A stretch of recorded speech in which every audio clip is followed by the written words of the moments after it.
जय हिंद दोस्तों, स्वागत है आप सबके आपके अपने क्लास एक एकेडमी में, जहाँ की हम इंडियन आर्मी की जीके जीएस की पढ़ाई करने डेली आते हैं। फ्रेंड्स, मैं आपको बता दूं कि ये इंडियन आर्मी के जो भी कैंडिडेट हैं, चाहे वो टेक्निकल हो, जीडी हो या फिर क्लर्क हो, ये क्लास सभी के लिए इम्पोर्टेंट है और बहुत ज़्यादा ही इम्पोर्टेंट है मैं कहना चाहूँगा, क्योंकि ये क्लास ही जो इंडियन आर्मी की तैयारी करते हैं स्टूडेंट, उनके लिए ऑर्गेनाइज की गई है। तो फ्रेंड्स, जो भी आप इंडियन आर्मी की तैयारी करते हैं अभी वर्तमान समय में, वो सारे स्टूडेंट्स इस क्लास से जुड़ जाइए, क्योंकि आपके इंडियन आर्मी के फिजिकल होने के बाद रिटेन का ही प्रोसेस होता है, मेडिकल के बाद रिटेन, और वो रिटेन आप इस क्लास में रेगुलर रह करके आप घर पे बैठे कर सकते हो। तो फ्रेंड्स, विश्वास रखिए आपका एग्ज़ाम कंप्लीट होगा, लेकिन आपको एक कंडीशन है जो फुलफ़िल करना होगा, आपको इस क्लास में रेगुलर रहना होगा।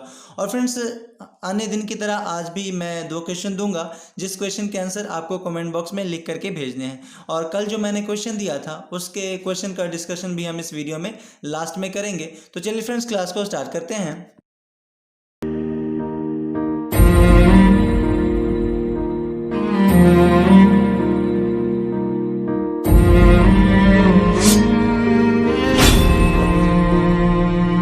तेरी मिट्टी में मिल जावा, गुल बन के मैं खिल जावा, इतनी सी। तो आइए फ्रेंड्स, देखते हैं कि हमारा पहला सवाल क्या है। प्राथमिक स्तर पर मातृभाषा में शिक्षा देना किस अनुच्छेद में वर्णित है? ऑप्शन नंबर ए अनुच्छेद 52, या फिर ऑप्शन नंबर बी अनुच्छेद 350 का क, या फिर ऑप्शन नंबर सी अनुच्छेद 368, या फिर option number D none of the above, यानी कि ऊपर दिए गए में से कोई नहीं। तो फ्रेंड्स, यहाँ पे हमारा आंसर होगा ऑप्शन नंबर बी अनुच्छेद 350 के क में ऐसा प्राथमिकता है कि प्राथमिक स्तर पर, यानी कि 8वां तक जो आप पढ़ते हो, वो सारी पढ़ाई आपको आपके ही मातृभाषा में दिया जाएगा, जो कि हमारी मातृभाषा तो हिंदी आप लोग को पता ही है। फ्रेंड्स, हमारा अगला सवाल है, कानून बनाने का काम कौन करती है? ऑप्शन नंबर ए राष्ट्रपति, या फिर ऑप्शन नंबर बी प्रधानमंत्री, या फिर ऑप्शन नंबर सी विधायिका, या फिर ऑप्शन नंबर डी न्यायपालिका। तो फ्रेंड्स, यहाँ पे हमारा आंसर होगा कानून बनाने का काम जो करती है वो विधायिका करती है। ऑप्शन नंबर सी यहाँ पे राइट आंसर होगा। और न्यायपालिका न्याय करने का काम करती है, या फिर कानून लागू करने का काम एक तरह से कहें तो न्यायपालिका का होता है। और फ्रेंड्स, देखते हैं राष्ट्रपति। राष्ट्रपति देश का प्रथम नागरिक कहलाता है, ये आप लोग को पिछली वीडियो में भी हो चुका है। फ्रेंड्स, हमारा नेक्स्ट क्वेश्चन है, देश की पहली महिला कौन कहलाती है? ऑप्शन नंबर ए मुख्यमंत्री की पत्नी, या फिर ऑप्शन नंबर बी प्रधानमंत्री की पत्नी, या फिर ऑप्शन नंबर सी राष्ट्रपति की पत्नी, या ऑप्शन नंबर डी राज्यपाल की पत्नी। तो फ्रेंड्स, मैं आपको बता दूं कि देश की प्रथम महिला जो कहलाती है, जिस तरह से प्रथम नागरिक राष्ट्रपति कहलाता है देश का, यानी कि प्रथम व्यक्ति, उसी तरह से जो महिला होती है, वाइफ होती है राष्ट्रपति की, वही देश की प्रथम महिला कहलाने का काम करती है। और फ्रेंड्स, ऑप्शन नंबर डी है राज्यपाल। राज्यपाल की नियुक्ति राष्ट्रपति के द्वारा की जाती है। फ्रेंड्स, हमारा नेक्स्ट क्वेश्चन है, मौलिक कर्तव्य का विवरण भारत के संविधान के किस भाग में उल्लिखित है या वर्णित है? फ्रेंड्स, हमारे संविधान में जो ये भाग है, भाग 25 है वर्तमान समय में, पहले 22 हुआ करती थी, और उसी के बारे में यहाँ पे पूछा गया है कि मौलिक कर्तव्य का विवरण किस भाग में वर्णित है। तो यहाँ पे हमारा आंसर होगा ऑप्शन नंबर सी भाग 4 में मौलिक कर्तव्य के बारे में विवरण है हमारे संविधान के। और वर्तमान समय में संविधान में अनुच्छेदों की संख्या 450 है, इसको भी ध्यान में रखना है, 450 से अधिक ही है। फ्रेंड्स, हमारा अगला सवाल है, सरदार स्वर्ण सिंह समिति का गठन कब किया गया? ऑप्शन नंबर ए 1976, या फिर ऑप्शन नंबर बी 1885, या फिर ऑप्शन नंबर सी 1764, या फिर ऑप्शन नंबर डी 1191। तो फ्रेंड्स, मैं आपको बता दूं कि सरदार स्वर्ण सिंह समिति का गठन 1976 में किया गया था। और ऑप्शन नंबर बी है 1885। 28 दिसंबर 1885 को कांग्रेस की स्थापना की गई थी। और 1764 ये बक्सर का युद्ध 1764 में हुआ था। और फिर 1191 तराइन का प्रथम युद्ध जो हुआ था पृथ्वीराज तृतीय और मोहम्मद गौरी के बीच। तो तराइन का प्रथम युद्ध 1191 और द्वितीय युद्ध 1192, इन तीनों बातों को ध्यान में रखना है। फ्रेंड्स, हमारा अगला सवाल है, निम्नलिखित में से कौन सबसे छोटा महासागर है? ऑप्शन नंबर ए प्रशांत महासागर, या फिर ऑप्शन नंबर बी हिंद महासागर, या फिर ऑप्शन नंबर सी आर्कटिक महासागर या फिर ऑप्शन नंबर डी अन्य महासागर। तो फ्रेंड्स मैं आपको बता दूं कि सबसे छोटा महासागर आर्कटिक महासागर कहलाता है, ऑप्शन नंबर सी यहाँ पे राइट आंसर होगा। और प्रशांत महासागर, सबसे बड़ा महासागर पूछे तो प्रशांत महासागर, सबसे गहरा महासागर पूछे वो भी प्रशांत महासागर, ये दोनों आंसर आपको ध्यान में रखना है। फ्रेंड्स हिंद महासागर, ये हमारे भारत देश के नाम पे इस सागर का नाम रखा गया हिंद महासागर का। फ्रेंड्स हमारा अगला सवाल है, भारतीय संगीत का जनक किस वेद को कहा जाता है? ऑप्शन नंबर ए यजुर्वेद या फिर ऑप्शन नंबर बी ऋग्वेद या फिर ऑप्शन नंबर सी सामवेद या फिर ऑप्शन नंबर डी अथर्ववेद। तो फ्रेंड्स मैं आपको बता दूं कि सामवेद को, भारतीय संगीत का जन्मदाता सामवेद को कहा जाता है। और ऋग्वेद में जो गायत्री मंत्र है जो कि सूर्य देवता सावित्री को वर्णित है, उसी की चर्चा या विवरण ऋग्वेद में है, इसको भी साथ साथ में ध्यान में रखना है। और पहला सवाल आज के क्लास का आपका है, ऋग्वेद की रचना किसने की थी? आपको कमेंट करके बतलाना है, वरना हम कल के वीडियो में डिस्कस कर लेंगे क्या होगा। फ्रेंड्स हमारा अगला सवाल है, हम श्वास के द्वारा निम्नलिखित में से क्या लेते हैं? ऑप्शन नंबर ए वायु या फिर ऑप्शन नंबर बी ऑक्सीजन या फिर ऑप्शन नंबर सी नाइट्रोजन या फिर ऑप्शन नंबर डी हाइड्रोजन या फिर ऑप्शन नंबर ई नियॉन। तो फ्रेंड्स मैं आपको बता दूं कि श्वास के द्वारा यानी कि रेस्पिरेटरी सिस्टम जो हमारा है वो जो अंदर लेता है हवा लेता है, यानी कि एयर लेने का काम करता है। ऑप्शन नंबर ए यहाँ पे ज़्यादा राइट होगा, यानी कि सही होगा, ज़्यादा क्या सही यही होगा। ऑप्शन नंबर ए यहाँ पे राइट आंसर होगा। वायु, हमारे सांस के द्वारा वायु लिया जाता है, ना कि ओनली ऑक्सीजन। और ये वायु जो है ऑक्सीजन का गैसीय मिश्रण है जो कि सांस के द्वारा हम अपने अंदर लेते हैं, इस वजह से यहाँ पे आंसर ए होगा। फ्रेंड्स हमारा अगला सवाल है, म्यांमार किसका नाम है? ऑप्शन नंबर ए भूटान का या फिर ऑप्शन नंबर बी थाईलैंड का या फिर ऑप्शन नंबर सी बर्मा का या फिर ऑप्शन नंबर डी श्रीलंका का। तो फ्रेंड्स मैं आपको बता दूं कि म्यांमार ये बर्मा का पुराना नाम, यानी कि एक तरह से कह सकते हैं कि ये इंग्लिश नाम है। म्यांमार का जो पुराना या फिर इंग्लिश नाम है वो बर्मा है। और ये बर्मा भारत से 1937 में अलग हुआ था, इसको भी साथ साथ में आपको ध्यान में रखना है। चलिए देखते हैं हमारा अगला सवाल। इससे पहले मैं आपको बता दूं फ्रेंड्स, अगर आपको वीडियो पसंद आ रहा हो तो प्लीज़ लाइक सब्सक्राइब और शेयर ज़रूर करें। फ्रेंड्स हमारा अगला सवाल है, सऊदी अरब की मुद्रा क्या है? ऑप्शन नंबर ए दिनार या फिर ऑप्शन नंबर बी रियाल या फिर ऑप्शन नंबर सी लीरा या फिर ऑप्शन नंबर डी इनमें से कोई नहीं। तो फ्रेंड्स यहाँ पे हमारा आंसर होगा ऑप्शन नंबर बी रियाल। सऊदी अरब की मुद्रा रियाल है, इसको ध्यान में रखना है। और चलिए देखते हैं हमारा अगला सवाल क्या है।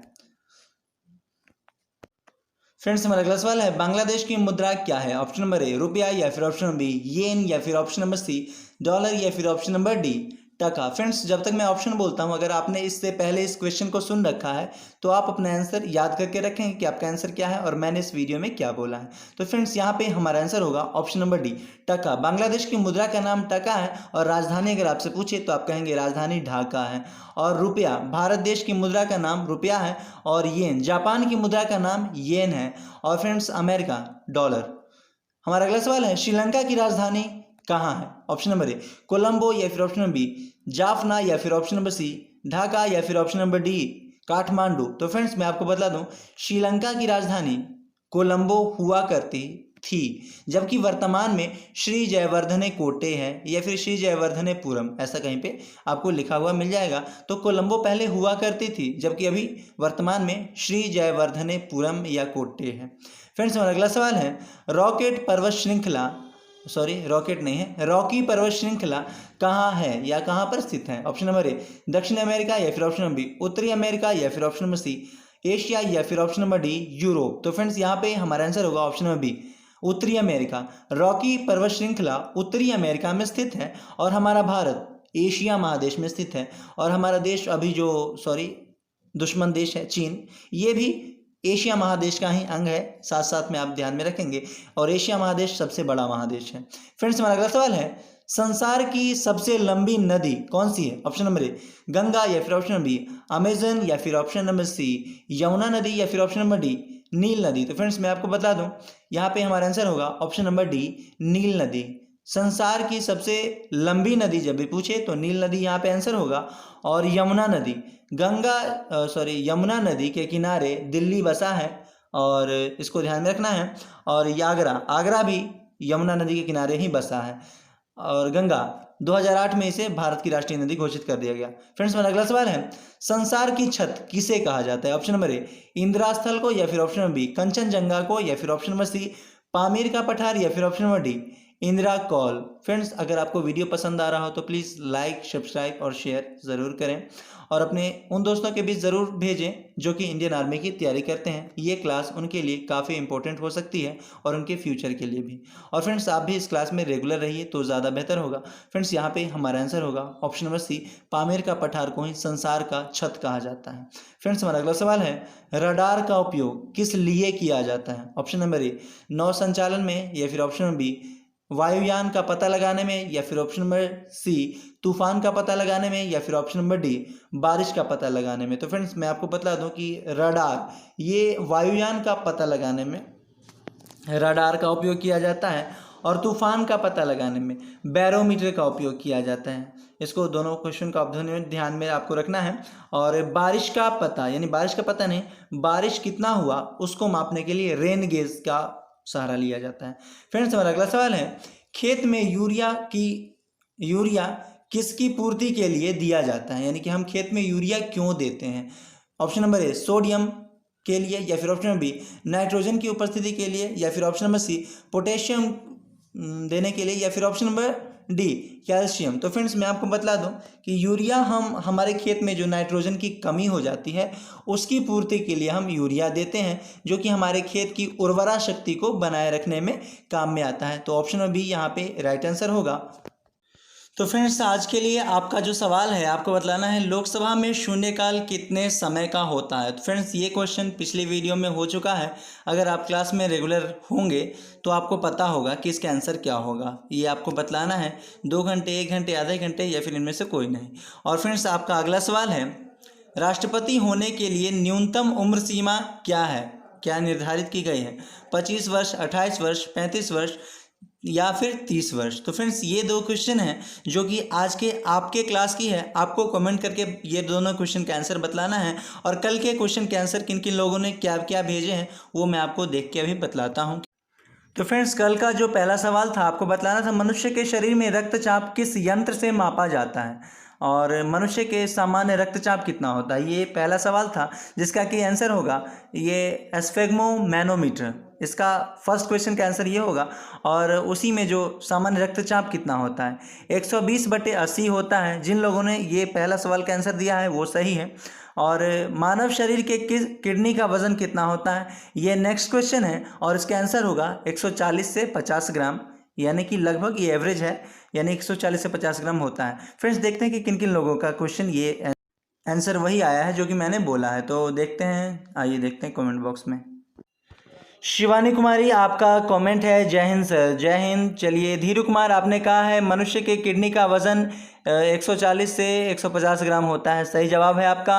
और रंजन कुमार आपने कहा है जय हिंद। जय हिंद रंजन जी। चलिए आगे हैं, जय हिंद धीरू कुमार, जय हिंद। एक स्वस्थ मनुष्य के रक्तचाप 120/80 होता है। चलिए अच्छी बात है, आपने हिंदी में लिखा है, चलिए कोई बात नहीं, आपका ये दोनों जवाब का सवाल का जवाब सही है। शिवानी कुमारी आपने कहा है 150 से 80 ग्राम, ये क्या चीज़ का है? ये किडनी का वज़न, शायद आपने, हाँ किडनी का वज़न आपने कहा है, जो कि गलत है। 150 से 80 ग्राम नहीं होता है, किडनी का वज़न 140 से 45 ग्राम होता है, ज़्यादा से ज़्यादा 150 ग्राम होता है, 80 ग्राम नहीं होता है। और आपने शिवानी कुमार आपने कहा है स्फेग्मोमैनोमीटर और 120 से 80। चलिए आपने दूसरी बार जो जवाब दिया है वो सही है, स्फेग्मोमैनोमीटर और 120/80। तो 120 जो होता है वो सिस्टोल होता है और 80 डायस्टोल कहलाता है। रक्तचाप का 120 वाला जो भाग होता है वो सिस्टोल कहलाता है और नीचे वाला भाग जो 80 होता है वो डायस्टोल कहलाता है। इसे भी आप ध्यान में रखेंगे। और धीरू कुमार आपने फिर नीचे कहा है यश 5NO मैनोमीटर, तो ये क्या लिखा आपने? स्फेग्मोमैनोमीटर होता है, रक्तचाप स्फेग्मोमैनोमीटर से मापा जाता है, इसको ध्यान में रखेंगे। और ये क्वेश्चन पिछली वीडियो में हो चुका है जो कि मैंने पूछा है। तो चलिए फ्रेंड्स मिलते हैं इसी तरह के इंटरेस्टिंग क्वेश्चन के साथ कल के वीडियो में। तब तक के लिए जय हिंद, जय भारत।